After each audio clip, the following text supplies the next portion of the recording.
Crazy Max!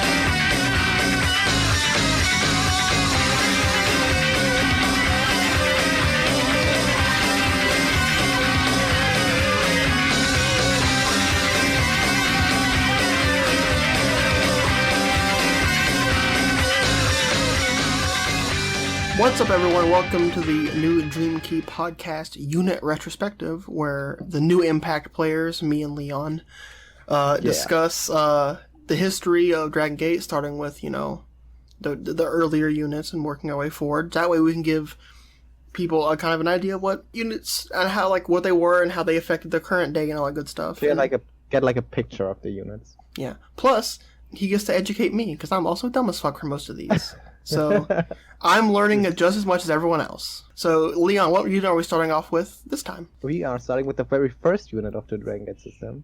It's Crazy Max. Ooh. Crazy Max is, to my fandom knowledge, is it's held in very high reverence.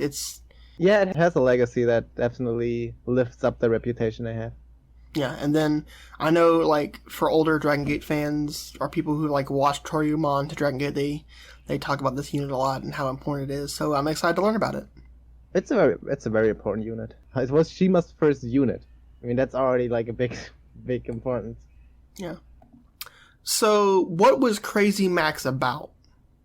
So, the whole vibe Crazy Max had was this young group of rebel punks who just didn't listen to anybody and just did whatever they wanted.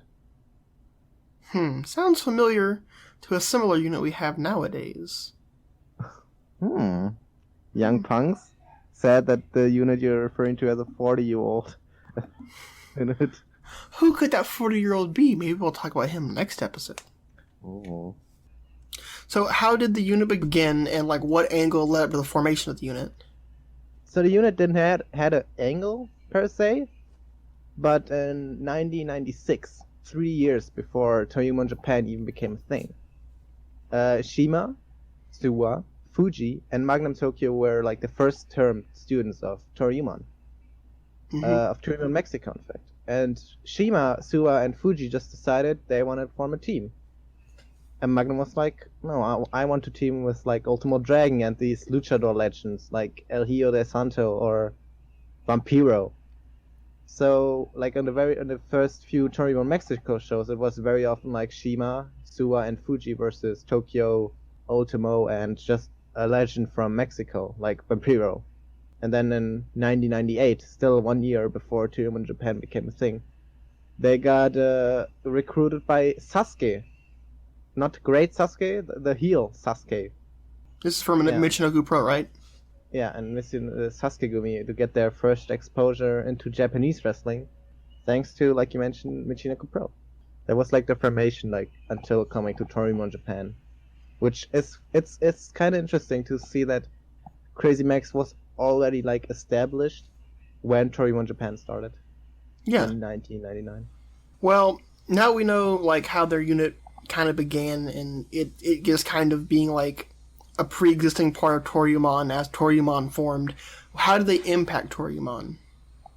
Well, as it's obviously the first Dragon Gate unit, so it's a huge impact. I wouldn't say if Crazy Max wouldn't be there wouldn't be no units, but Crazy Max definitely helped and formed the first Crazy Max alongside M2K, I feel started the notion of unit warfare in the Dragon system.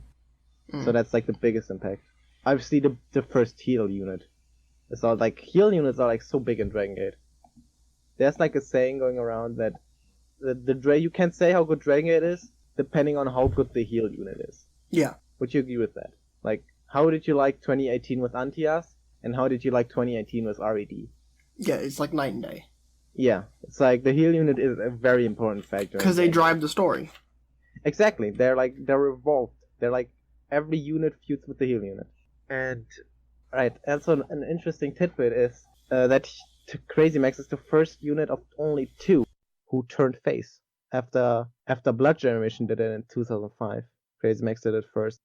What were the different variations of Crazy Max? So Crazy Max had 1 official variations and 2 unofficial variations. The official variation was Mini Crazy Max, which started in Toryumon X, the failed sequel to Toryumon 2000 project, aka D2P. Minimax starred Minishima, which was Sugi, who wrestles in 01 nowadays. It started Small Dundee Fuji, which the name alone is fucking awesome. Which was Rase, who wrestles in Michinoku Pro nowadays. Then there was Suasito, who you might know as Kagatora, who got his first shot at Toryumon X, who wrestles still in Dragon Gate nowadays, as the sole Toryumon X member who competes in Dragon Gate. And then there were 2 Tarusitos. Both of them only wrestled as Tarusito, so they're not known otherwise. So why were they called Mini Crazy Max when they weren't minis? Because the Crazy Max had like big guys like Suwa, Fuji, Taru, were all like power guys. Mm-hmm. So like Minishima, like Sugi, is one of the most revolutionary high flyers there is. So it was just like guys who are smaller, even though like Kagatora and Shima are basically the same heights. So essentially, it's just like a motion. Yeah, so it's essentially like flippy Crazy Max. I wouldn't say that. Like Kagatora and Arase, they would wrestle grounded. It was mostly like Sugi who just went out of his way. And what are the other 2? The other 2 is the Mad Dog version of Crazy Max, which started around 2001, where Shima, Fuji, Suwa, and Taru decided to start a military approach to Crazy Max, debuting the Mad Dog theme, wearing like long black pants and combat boots, and just getting a more serious vibe than the crazy circus antics were before that. And the third one is Curry Max, which was a short offspring in Michinoku Pro, which was only named Curry Max because what's his name? Curryman, Christopher Daniels. Right, because Curryman was an affiliated of that stable. How did the changing from Toryumon to DG affect the unit? Basically that killed the unit. Right after DG formed, both Taru so shortly, I don't know, I can't really remember who left first, but both Taru and Suwa left like really shortly after Dragon Gate started. I think Taru actually left before Dragon Gate formed. But yeah, after Suwa left, Shima was like, oh, this isn't Crazy Max anymore. You can't have Crazy Max without Shima, without Suwa and Taru. So we just morphed the group into Waku Waku Fujiland. Gotcha. So during the unit's lifetime, because it spanned a very, very long time, as you said, from like 1996, 7 years? Yeah, so it's the longest heel unit ever. Around 8 years, yeah. 8 years. Like, what were some important matches and feuds in that time? So the biggest feud was probably the M2K feud. Mm-hmm. Because the M2K feud resulted in Crazy Max turning face. And just that resulted in Crazy Max not being the main focus of the stories. They were still like the big focus, but like M2K had them beat by being the one heel unit. Gotcha. Yeah, that's probably the biggest like feud, which tipped off with the hair versus hair match Mochi and Shima had in 2001, where Mochi lost, shaved his head, and turned face, which led to Tokyo taking over M2K, which turned into Do Fixer later, which also is like a big history in Dragon Gate. Yeah, and we'll be covering M2K for the next episode. Mm-hmm. Or M2K Part 1. And the M2K Part 1, that's true. Well, any other feuds? There was a big feud in Crazy Max. It was Makoto, like the later Darkness Dragon and Kness, who had like big differences with Taru, which resulted in a Loser Leaves Crazy Max, or Loser Leaves Toryumon Japan, rather, match. Which Taru won, which left Makoto... Like, Makoto vanished after that and re-emerged as Darkness Dragon. attacking Dragon Kid and joining M2K. Other than that, the big Stalker Taru feud is maybe not like impactful at its own, but it's like a big, it's a big footnote in Crazy Max. I feel like it shouldn't just be glazed over because it was comedy. Because Taru and Stalker were like if you wanted to book like a good comedy match, it was Taru and Stalker back then. Yeah. Like if you want to book Sirio and Stalker today, there was Taru and Stalker at the very start. And they formed mutual respect, which actually led to Stalker joining Crazy Max. Well, that's actually a good transition of joining Crazy Max. What additions were there to the unit? Because you said the beginning was Suwa, Shima, and Don Fuji. Yeah. So at the very start, Shokoball Kobe and Taru joined from the Buko Dojo, the same dojo Mochizuki and the former president Okamura came from. But Taru became like the mainstay of Crazy Max, while Shokoball Kobe got kicked out for being just a fall boy. Like, if you want to think of Chocoball Kobe, think of like the Punch Tominaga of Dragon Gate. He was just like a whipping boy. Then there's obviously Stalker, who joined because of the mutual respect he built with Taru thanks to their feud. But Stalker joining was probably like the moment Crazy Max like really went face. Stalker then got kicked out after Crazy Max wanted to return to their Rudo roots, which never really happened, to be honest. They never really turned heel back. Yeah, I know that was a thing for a while. They kept saying like they're going to go back to being heels, and they just kind of never did. No, the fans just didn't want to boo them anymore. And then the two big ones are Jun and Shingo. Jun was a T2P student who Shima took a liking from. Teamed with Shima. Jun teamed with Shima like a lot of times, like in championship leagues, like when it's a tag league. Mm-hmm. And just he had potential, to be honest. Like he feuded with second Doi at the time, and Kondo a lot. Mm-hmm. But injuries just prevented him from actually reaching his potential. And then there's Shingo. Oh, I wonder who that is. I wonder if he ever mounted anything. I don't know. Shingo. I mean, I heard he's like a junior in like a useless Japan company, but yeah, Shingo Takagi joined because Shima just like Jun, saw a lot of potential in him. His first like match was immediately as a member of Crazy Max, so you knew that they saw something in Shingo, which did pay off. Like, Shingo has a tremendous career in Dragon Gate. 4-time Dream Gate champion, multiple Triangle Gate and Twin Gate reigns. It's clear Shima had something right with Shingo. Which is funny because we know a little further on down the line, they don't like each other. No, they hate their guts. Like when Shima said to Shingo, if you have any hand in the rookies of this company will die, basically. Shima is kind of a dick. Yeah. A little. Just a little bit. So what really led to the unit's demise? Well, as I said before, like the change from Toryumon to Dragon Gate and the absence of Suwa and Taru. Just Shima cried in a promo and said, this is not Crazy Max anymore. We have to change the name. And then, I don't know why, they started becoming Waku Waku Fujiland. Which, do you want to get into Waku Waku Fujiland now? Sure. Waku Waku Fujiland was, obviously it was named after Fuji. They wear horse heads to the ring. And let Stalker back in, and Shisa joined them. Sadly, during the Waku Waku Fujiland, Shima lost his Dream Gate to Mochi. Mm-hmm. After one defense against Susumu, which led to Shima basically saying, yeah, this isn't working. We need to get Sirius back. And then he kicks out Stalker for being weak, and Shisa for being a masked wrestler, and forms Blood Generation. My boy, you can't do that to Shisa just because he wears a mask. Yeah, the whole thing about Blood Generation at the first years was like clean body image. Shima was very body focused. I mean, obviously, considering like his favorite things was to find people who had 8-packs who did flips.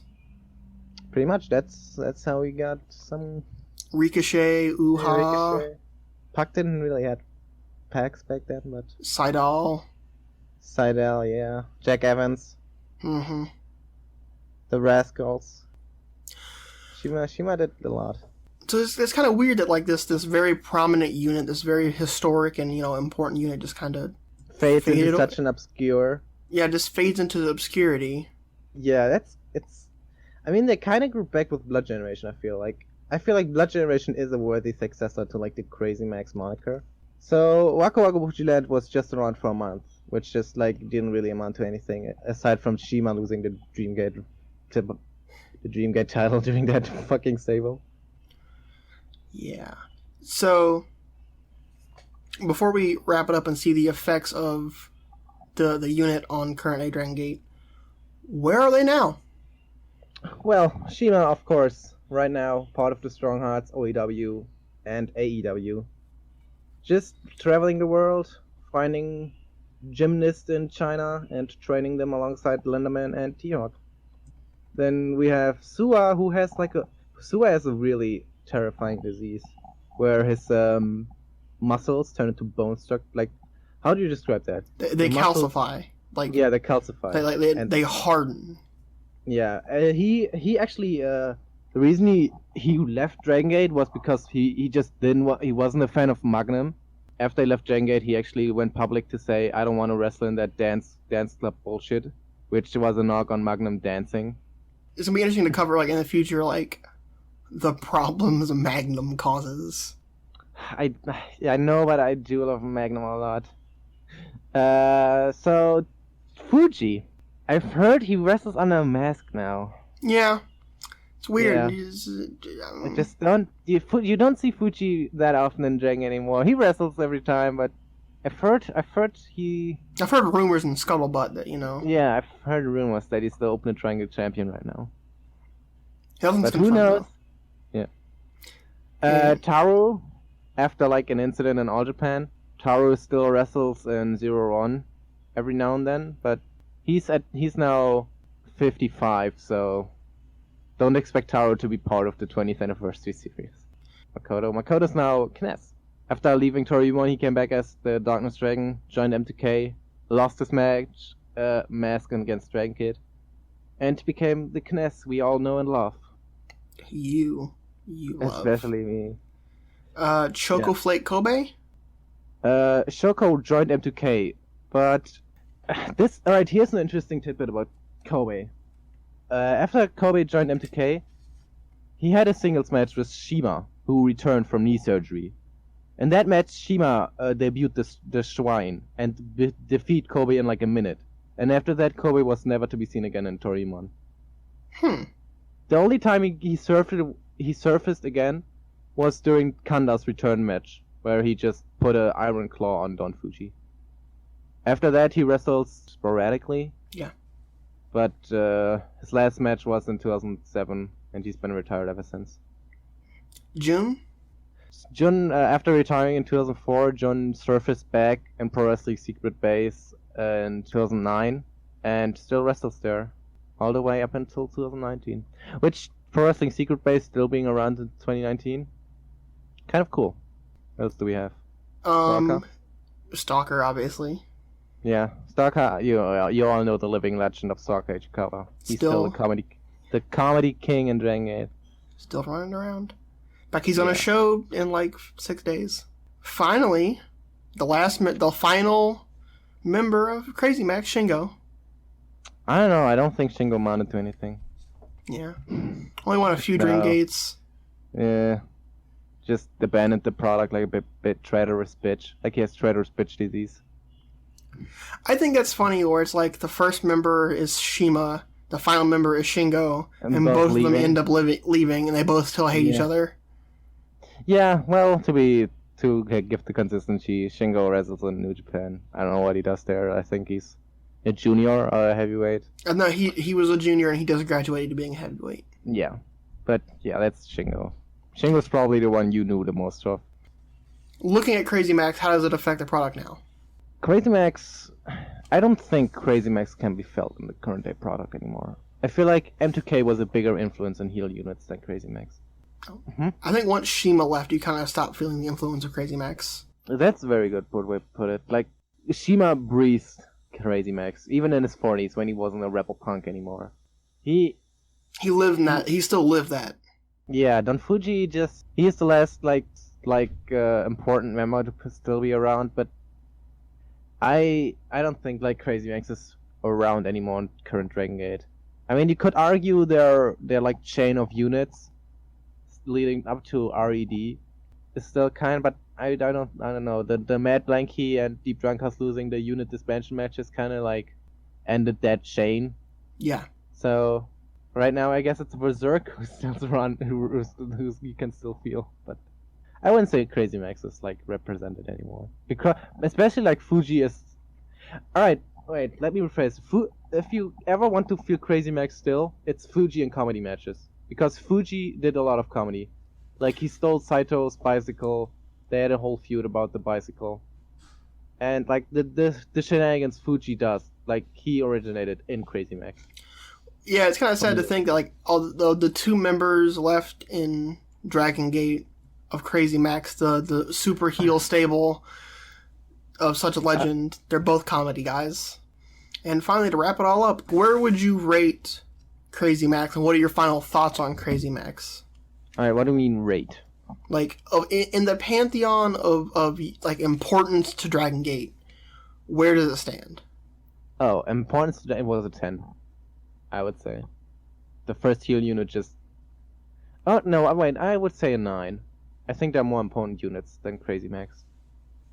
But being the first unit obviously gives a huge boost. But other than that, I wouldn't say Crazy Max really had that big of an impact in retrospect to Dragon Gate.